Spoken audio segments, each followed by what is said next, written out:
बिस्मिल्लाहिर्रहमानिर्रहीम। मुअज़्ज़ज़ नाज़रीन, अस्सलामु अलैकुम।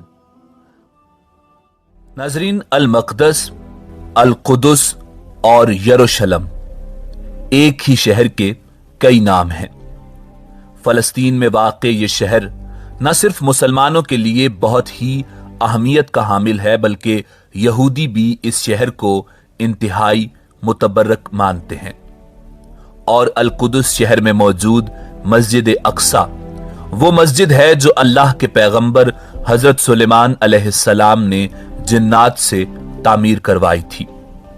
और इस मस्जिद अक्सा में हमारे आका हजरत मोहम्मद मुस्तफ़ा सल्लल्लाहु अलैहि वसल्लम ने मेराज की रात 1,24,000 अंबिया कराम की इमामत करवाई, जिसका जिक्र कुरान मजीद फुरकान हमीद में मौजूद है। बैतुल मक़दस मुसलमानों के पास पहली मर्तबा हजरत उमर रजी अल्लाह ताला अन्हो के दौर में आया। फिर सुल्तान सलाउद्दीन अय्यूबी ने इस मुकद्दस शहर को फतह करके इस्लामी परचम लहराया।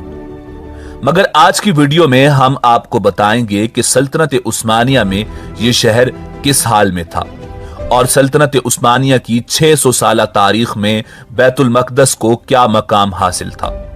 मगर इससे पहले अगर आप हमारे चैनल पर नए हैं तो हमारा चैनल सब्सक्राइब करें, और अगर आपको हमारी वीडियो पसंद आए तो लाइक करके हमारी हौसला अफजाई करें।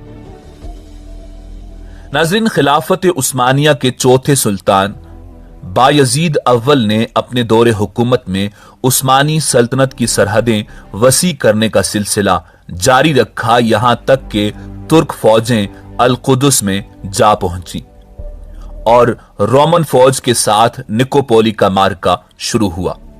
इस जंग में रोमन फौज को बदतरीन शिकस्त का सामना करना पड़ा और तुर्क फौज ने रोमन फौज के बड़े बड़े ओहदेदार और शहजादे गिरफ्तार कर लिए। खिलाफत उस्मानिया की तुर्क फौज ने यूरोपीय ममालिक में अपनी फतूहात का सिलसिला जारी रखा और उस्मानी खलीफा सलीम अव्वल के दौर तक सल्तनत इराक तक फैल चुकी थी, जबकि ममालिक मिस्र और शाम में अपनी क़यादत खो रहे थे। सुल्तान सलीम अव्वल ने अपनी फौजी कुव्वत शाम के हलब की तरफ मोड़ी। ममालिक और उस्मानी लश्कर के दरमियान मर्ज दाबिक के मकाम पर टकराव हुआ। उस्मानी फौज को फतह हुई और सन 923 हिजरी में सुल्तान सलीम अव्वल अल कुदस की तरफ रवाना हो गए। उन्होंने बैतुल मक़दस की दीवारों की तजदीद और तामीर का अज़्म किया, ताहम जिंदगी ने उनसे वफा न की और उनका मिशन अधूरा रहा, जिसे उनके बेटे ने मुकम्मल किया। अगरचे खिलाफत उस्मानिया की फतूहात वयाना तक पहुंच चुकी थीं, मगर तुर्क खलीफा सुल्तान सुलेमान आज़म अल कानूनी ने अल कुदस की तरफ ज्यादा तवज्जो दी। उन्होंने मस्जिद अक्सा और इसकी दीवारों की तामीर नौ करवाई, अल कुदस की दीवारें बनवाई और शहर में रिफाए आमा के कई काम किए। खिलाफत उस्मानिया के आखिरी अहद में बैतुल मक़दस में बदइंतजामी आम हो गई थी। यह खिलाफत उस्मानिया की कमजोरी का नतीजा था। इस कमजोरी ने अल कुदस के बाशिंदों के लिए कई बहरान और मसाइल भी खड़े किए।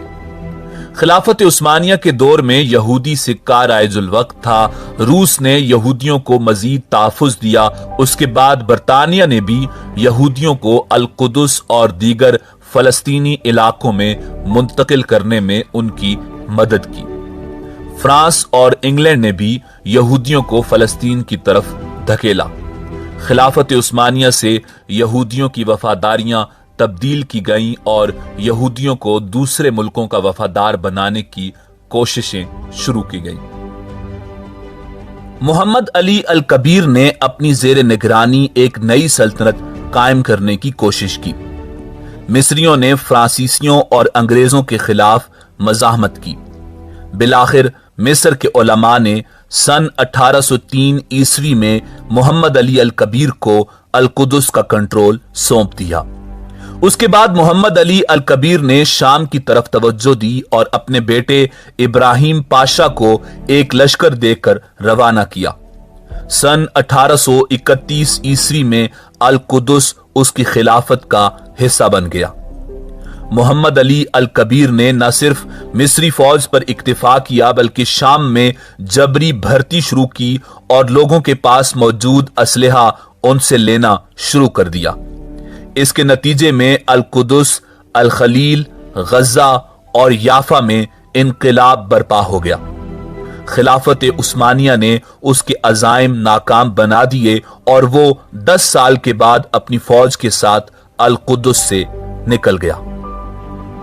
ترک خلیفہ سلطان عبد المجید محمود دوم کے دور میں القدس میں مسلمانوں کی تعداد 20,000 تھی، جبکہ 1,000 عیسائی تھے۔ روس اور خلافت عثمانیہ میں 1856 عیسوی کی جنگ میں عثمانی فوج نے انگلینڈ اور فرانس کی معاونت سے روس کو شکست دی۔ اس تعاون کے بدلے میں القدس میں فرانسیسی اور برطانوی قونصل خانوں پر ان کے ملکوں کے پرچم لہرانے کی اجازت دی گئی۔ اس پر القدس کے عثمانی گورنر کامل پاشا کے خلاف عوام اٹھ کھڑے ہوئے۔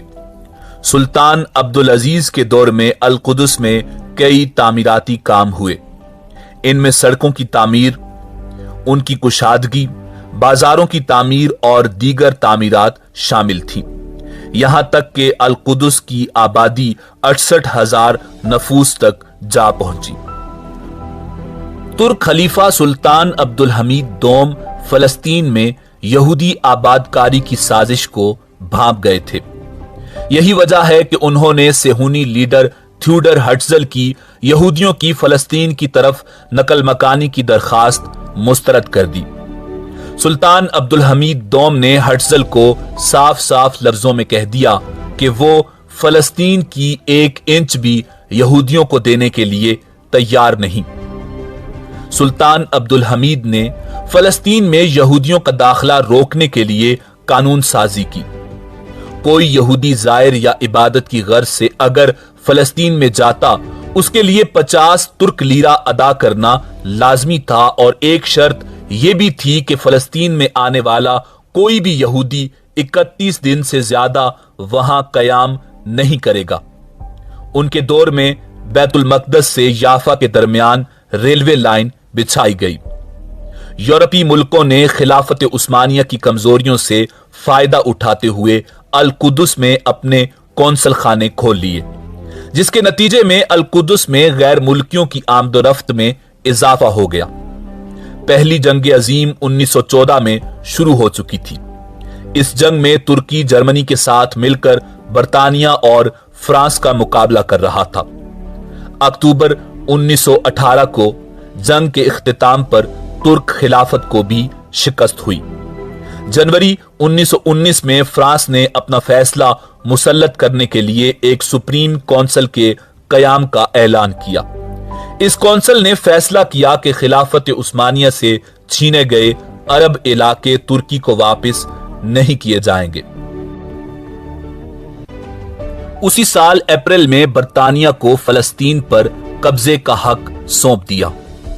24 جولائی 1922 کو لیگ آف نیشنز نے بھی فلسطین پر برطانوی استبداد کی حمایت کر دی۔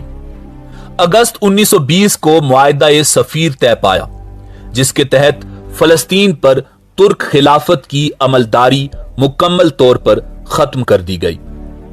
آج سے تقریباً 100 سال پہلے دسمبر 1917 کو بیت المقدس پر انگریز فوج نے قبضہ کیا۔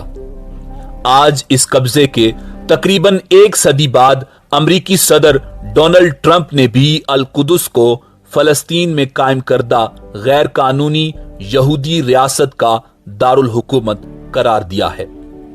ناظرین، سلطان عبدالحمید دوم کے دور حکومت میں جب 1901 عیسوی میں یہودی 150 ملین پاؤنڈز کے ساتھ سلطان کے پاس آئے اور کہا کہ ہمیں فلسطین بیچ دو، تو سلطان عبدالحمید نے جو تاریخی کلمات کہے آپ کے گوش گزار کرتے ہیں: میں کسی بھی قیمت پر فلسطین کا 1 انچ ٹکڑا نہیں دوں گا، کہ یہ فلسطین میرا نہیں ہے، یہ فلسطین تمام ملت اسلامیہ کا ہے۔ مسلمان قوم نے اس کے لیے اپنے خون سے قربانیاں دی ہیں۔ اگر اسلامی خلافت کسی دن ٹوٹ گئی تو تم بغیر کسی قیمت کے شاید فلسطین حاصل کر لو، مگر جب تک میں زندہ ہوں میں فلسطین کو اسلامی سلطنت سے علیحدہ دیکھنے سے بہتر سمجھتا ہوں کہ اپنے جسم میں تلوار گھونپ دوں۔ اسی امید کے ساتھ آپ سے اجازت چاہیں گے کہ آپ کو ہماری ویڈیو پسند آئی ہوگی۔ ملتے ہیں بہت جلد ایک نئی ویڈیو کے ساتھ۔ اللہ آپ کا حامی و ناصر ہو۔